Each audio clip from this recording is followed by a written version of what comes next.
नमस्कार, hot topic में आपका बहुत बहुत स्वागत है। दिल्ली से मैं हूं शरद शर्मा और मुंबई से मेरे साथ हैं मेरे सहयोगी सोहित मिश्रा। शुरुआत कर रहे हैं दिल्ली की खबर के साथ में, जहां पर आम आदमी पार्टी और बीजेपी के बीच एमसीडी को लेकर तल्खी कम होने का नाम नहीं ले रही है। आज दोनों ही पार्टियां एक दूसरे के खिलाफ सड़क पर उतरी और एक दूसरे के खिलाफ प्रदर्शन किया, एक दूसरे पर आरोप लगाए। मेरी ये रिपोर्ट देखिए। दिल्ली की सत्ताधारी आम आदमी पार्टी, केंद्र की सत्ताधारी भारतीय जनता पार्टी, दोनों एक दूसरे के खिलाफ सड़क पर।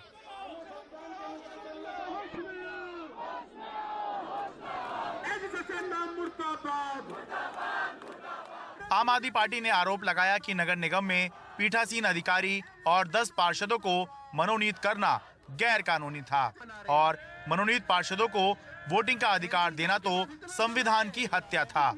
इसको लेकर आम आदमी पार्टी ने बीजेपी मुख्यालय पर विरोध प्रदर्शन किया। गुंडागर्दी करके और बेईमानी करके भारतीय जनता पार्टी एमसीडी पे कब्जा करना चाहती है। दिल्ली के लोगों ने मैंडेट आम आदमी पार्टी को दिया है। अब बेईमानी करके आप प्रोटेम स्पीकर बना लें, बेईमानी करके एल्डरमैन को कहें कि वो वोट डाल लेंगे, ऐसा हम नहीं होने देंगे। बीजेपी ने भी दिल्ली के मुख्यमंत्री अरविंद केजरीवाल के घर पर विरोध प्रदर्शन किया। बीजेपी का आरोप है कि शुक्रवार को निगम की बैठक में आम आदमी पार्टी के पार्षदों ने उनके पार्षदों के साथ मारपीट की और इस गुंडागर्दी को बीजेपी बिल्कुल बर्दाश्त नहीं करेगी। जब तक केजरीवाल अपने गुंडे निगम पार्षदों को नहीं बर्खास्त करेगा, हम भारतीय जनता पार्टी के कार्यकर्ता सड़क पे उतरेंगे। उसकी हिम्मत कैसे हुई कि हमारी महिला निगम पार्षदों को मारा गया? ऐसा एमसीडी के सदन में कभी नहीं हुआ। इन सब के बीच इंतजार हो रहा है कि शुक्रवार को जो दिल्ली नगर निगम की बैठक स्थगित की गई थी, वो दोबारा कब होगी। दिल्ली नगर निगम की अगली बैठक से पहले मनोनीत पार्षदों पर स्पष्टता आना जरूरी है। ये स्पष्टता तो आना जरूरी है ही कि क्या दिल्ली के उपराज्यपाल बिना चुनी हुई सरकार से सलाह मशवरा किए हुए अपने विवेक से ऐसी नियुक्तियां कर सकते हैं, लेकिन इससे ज्यादा इस पर भी स्पष्टता आनी जरूरी है कि क्या ये मनोनीत पार्षद वोटिंग सदन के अंदर कर सकते हैं या नहीं, क्योंकि इसी मुद्दे पर आम आदमी पार्टी और बीजेपी के पार्षद शुक्रवार को निगम की बैठक में भिड़ गए थे। आम आदमी पार्टी ने इसको लेकर आरोप लगाया था, जिसको बीजेपी ने सिरे से खारिज नहीं किया था। दिल्ली से अपने कैमरा सहयोगी कानन पात्रा के साथ मैं शरद शर्मा, एनडीटीवी इंडिया। दिल्ली के उपराज्यपाल ने मुख्यमंत्री अरविंद केजरीवाल को चिट्ठी लिखी है और उनको बैठक करने के लिए, मीटिंग करने के लिए आमंत्रित किया है। इस चिट्ठी में उपराज्यपाल ने कहा है कि मैं इस बात की सराहना करता हूं कि आपने शहर में गवर्नेंस को गंभीरता से लेना शुरू कर दिया है और राजधानी के प्रशासन से जुड़े संवैधानिक प्रावधानों और कानूनों की पेचीदगियों में जाने लगे हैं। स्पष्टता के लिए मैं आपको मीटिंग के लिए आमंत्रित करना चाहता हूं, जहां हम इन मुद्दों को डिस्कस कर सकें। अक्टूबर तक हम नियमित रूप से मिलते थे, लेकिन उसके बाद आपने विधानसभा चुनावों में व्यस्तता के चलते मिलने में असमर्थता जताई। अब चुनाव खत्म हो गए हैं, ऐसे में शहर में संघर्ष मुक्त गवर्नेंस और जनहित के लिए ऐसी मीटिंग फिर होनी चाहिए। पिछले कुछ दिनों से अरविंद केजरीवाल लगातार उपराज्यपाल पर संवैधानिक प्रावधानों और सुप्रीम कोर्ट के आदेशों का उल्लंघन करने का आरोप लगा रहे थे।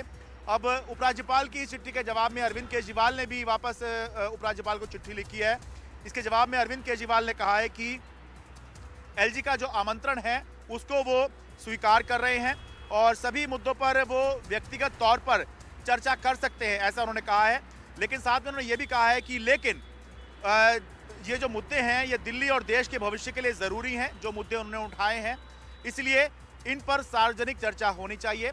इसके साथ साथ उन्होंने मीटिंग के लिए तो हाँ कर दिया, लेकिन वो एक सार्वजनिक बहस चाह रहे हैं। जो मुद्दे अरविंद केजरीवाल ने उठाए हैं उनको लेकर, जैसे एल्डरमैन की नियुक्ति थी या जो हज कमेटी में नियुक्तियां हुई, इसको लेकर साथ में कुछ नाराजगी भी उन्होंने जताई है कि जिस तरह से उपराज्यपाल ने लिखा कि आपने गवर्नेंस को गंभीरता से लेना शुरू कर दिया है, इसको उन्होंने एक तंज की तरह लिया है और ये कहा है कि खाली मैं ही प्रचार नहीं कर रहा हूँ, चुनाव प्रचार प्रधानमंत्री, गृह मंत्री योगी आदित्यनाथ और शिवराज सिंह चौहान मध्य प्रदेश के मुख्यमंत्री, ये सब प्रचार में लगे हुए हैं।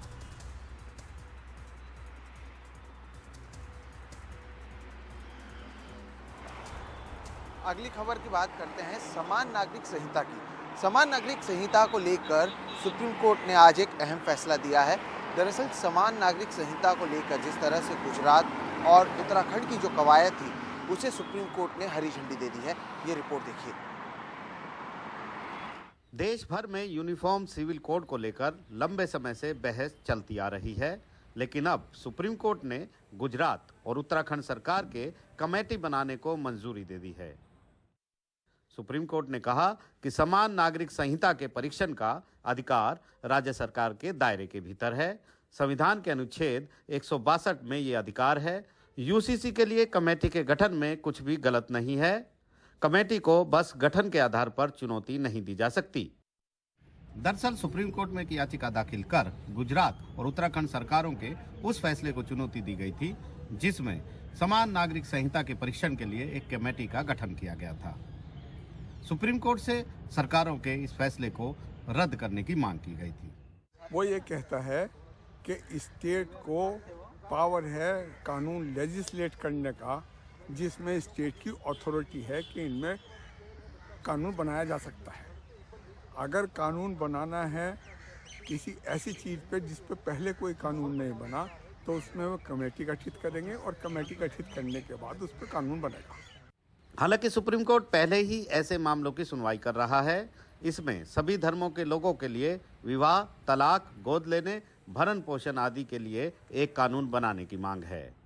5 PIL फाइल किया है। एक मेरी PIL है कि लड़के लड़की की शादी की उम्र बराबर होनी चाहिए। अभी हिंदुओं में लड़की की शादी की उम्र 18 है, लेकिन मुस्लिम्स में शादी की उम्र जो मिनिमम एज है वो 9 साल चल रही है। इसी तरीके से मुस्लिम बेटियों को गुजारा भत्ता नहीं मिलता और हिंदू बेटियों को गुजारा भत्ता मिलता है, इसलिए हमने कहा सबको गुजारा भत्ता मिलना चाहिए। हिंदू बेटियों का अगर तलाक होता है तो कोर्ट के जरिए होता है, लेकिन मुस्लिम बेटियों का तलाक आज भी ईमेल के जरिए, व्हाट्सएप के जरिए, SMS के जरिए, कुरियर के जरिए, स्पीड पोस्ट के जरिए हो रहा है। तो हमने कहा है कि तलाक का प्रोसीजर एक होना चाहिए, वो हिंदू मुस्लिम सबके लिए एक होना चाहिए। चौथी मेरी PIL है कि गोद लेने का अधिकार, बच्चा गोद लेने का अधिकार और बच्चे के भरण पोषण का अधिकार सबको मिलना चाहिए।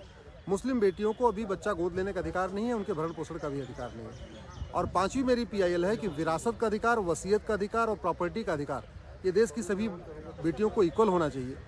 तो पांचों PIL सुप्रीम कोर्ट में पेंडिंग है। अगर इन पांचों को क्लब कर दीजिए तो यूनिफॉर्म सिविल कोड हो गया, और पांचों को अलग अलग करिए तो 5 इश्यू हो गए। और माननीय सुप्रीम कोर्ट में पहले ही नोटिस जारी किया हुआ है केंद्र सरकार के गृह मंत्रालय, कानून मंत्रालय को। इस पे फरवरी में फिर सुनवाई होगी। सुप्रीम कोर्ट से हरी झंडी मिलने के बाद अब दूसरे राज्यों में इसकी कवायद तेज होने की उम्मीद है। नई दिल्ली से आशीष भार्गव की रिपोर्ट, NDTV इंडिया। अगली खबर जोशीमठ से। जोशीमठ में घरों और ज़मीनों में आई दरार का जो मामला है वो सुप्रीम कोर्ट में पहुंच गया। सुप्रीम कोर्ट में इसकी सुनवाई तो हुई, लेकिन सुप्रीम कोर्ट ने इस पर तुरंत सुनवाई से मना कर दिया। आपको बताते हैं कि हुआ क्या। सुप्रीम कोर्ट में CJI DY चंद्रचूड़ ने कहा कि मंगलवार को मेंशनिंग लिस्ट में इस केस को शामिल किया जाए और साथ ही मेंशनिंग लिस्ट में शामिल करें, तभी इस सुनवाई पर विचार किया जाएगा। इस बीच बड़ी खबर यह है कि जोशीमठ को आपदा प्रभावित घोषित कर दिया गया है। इसको लेकर आपदा प्रबंधन विभाग की अधिसूचना जारी हुई है। वहीं यहां आज भारत सरकार की 2 टीमें पहुंची रही हैं और सभी निर्माण कार्यों पर रोक लगा दिया गया है। इस संकट पर PMO की बैठक हुई। बता दें कि NDRF की 1 और SDRF की 4 टीमें जोशीमठ में हैं। वहीं प्रभावित परिवारों को सुरक्षित जगहों पर भेजा जा रहा है।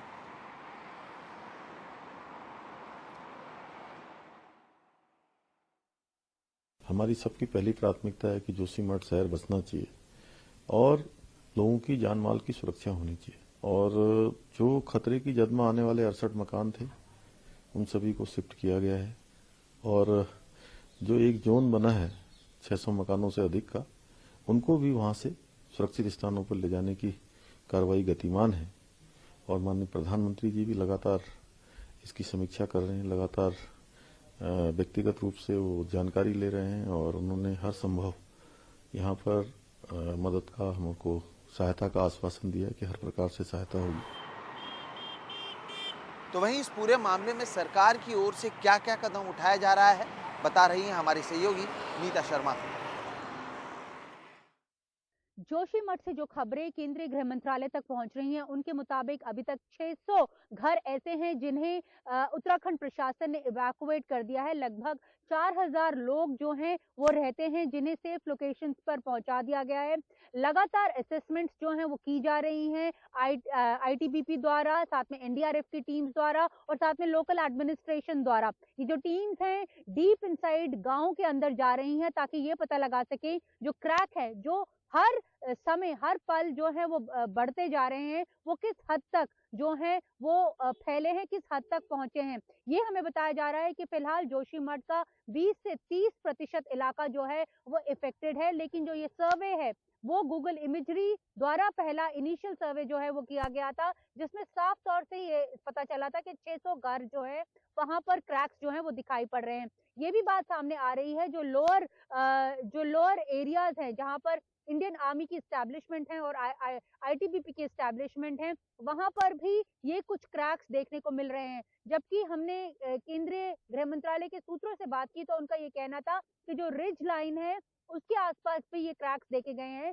लेकिन क्योंकि एडिक्वेट सेफ्टी मेजर्स जो हैं वो अडॉप्ट कर रहे हैं ताकि कम से कम जो नुकसान है वो हो सके। मीनवाइल जो एक हाई लेवल टीम है वो देहरादून पहुंच चुकी है। इस टीम की अध्यक्षता कर रहे हैं secretary border management doctor Gangwar. इनके साथ एनडीएमए के जो टीम के मेंबर्स भी गए हुए हैं, एनडीएमए की टीम भी गई हुई है और साथ में जॉइंट सेक्रेटरी बॉर्डर मैनेजमेंट भी वहां पर पहुंचे हुए हैं। ये सब लोग उत्तराखंड के मुख्यमंत्री से मिले और जो है ज्यादा जानकारी उनसे हासिल की। ये जो सर्वे है ये लगातार चलता रहेगा और ये जो टीम है ये अपनी रिपोर्ट जो है वापस आकर जो है प्रधानमंत्री कार्यालय में सौंपेगी। जब जो है उसके बाद ही कुछ जो ठोस निर्णय हैं वो लिए जाएंगे। लेकिन इसके बीच जो डायरेक्टर जनरल ऑफ पुलिस हैं उत्तराखंड के मिस्टर अशोक, उनसे जब मैंने बात की तो उन्होंने इस बात की पुष्टि की कि 600 घर जो हैं वो इवैक्यूएट किए जा चुके हैं और 4000 लोग जो हैं इन घरों में रहते थे जिन्हें सेफ लोकेशंस पर फिलहाल भेज दिया गया है। नई दिल्ली से नीता शर्मा, एनडीटीवी इंडिया के लिए।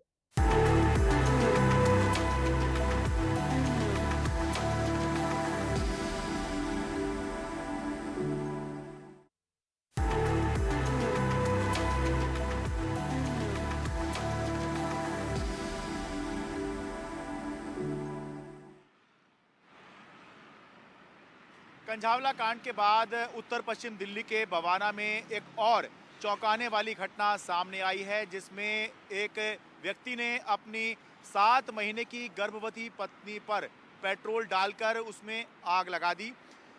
कथित तौर पर इस अपराध के लिए महिला के ससुराल वाले भी शामिल हैं। महिला का पूरा शरीर बहुत बुरी तरह झुलस चुका है, जिसको इलाज के लिए अस्पताल में भर्ती कराया गया है। इस वारदात को लेकर दिल्ली महिला आयोग की चीफ स्वाति मालीवाल ने दिल्ली पुलिस को नोटिस जारी किया है और पीड़िता को हर संभव मदद देने की बात कही है। वहीं पीड़िता के पति के भांजे का कहना है कि आग तापने के दौरान ये हादसा हुआ है। अब हम तो वहाँ थे नहीं, ये एक दिन पहले मेरी लड़की ने कहा था ये मेरे से जेवर मांग रहा है और इसी के पीछे दोनों में हुई थी लड़ाई। पता क्या लगा, सुबह 6 बजे फोन आ गया था, जल गई थी 7:30 बजे, थिनर डाल के जला दिया। नहीं, हम लड़ाई करता था, हम समझा देते थे बच्चा है चलो घर परिवार है, लेकिन अब उन्हें अंत ही कर दिया तो क्या कर सकते। 7 महीने का पेट में बच्चा भी है। विवाद क्या, डेली मारपीट करते थे लड़की के साथ, तो उसने कहा कि कोई बात नहीं, कोई अपना ही परिवार है। तो जिस दिन जली है 6 तारीख को, उसके एक दिन पहले मारपीट किए थे उसके साथ शाम को, और अगले दिन सुबह 7:30 बजे तक जला दिए। कैसे जलाया? थिनर डाल के जलाए हैं जी, थिनर डाले हैं, थिनर डाल के आग लगा दिए हैं। कुछ वहीं जल रहा था, अपने आप पकड़ गया, वो थिनर ऊपर डाल दिए। लड़का भी जल गया है जो फंस? हाँ, वो बीच बचाव में फंस गए। अच्छा। हाँ, तो लड़के नहीं जलाया, फिर वो भी जल गया? वो उसके जब वो ज़्यादा जलने लगी तो बचाने लग गए, उसी में वो भी जल गए। मैं उस समय मौजूद था वहाँ पे, लकड़ रख के उसको हाथ सेक रहे थे, धुआं निकल रहा था उसमें से थोड़ा थिनर डाले उसमें और भपका मारा ऊपर। वो दोनों पास में बैठे हुए थे, पकड़ लिया। पहले मामा को पकड़ा, फिर मामी को पीछे ढकेलने के कारण पकड़ लिया मामी को भी, नहीं तो उनको भी पकड़ लेता। मामी को कम लगा, मामा को ज़्यादा लगा।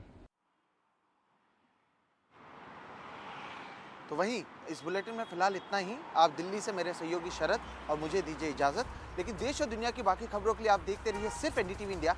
नमस्कार।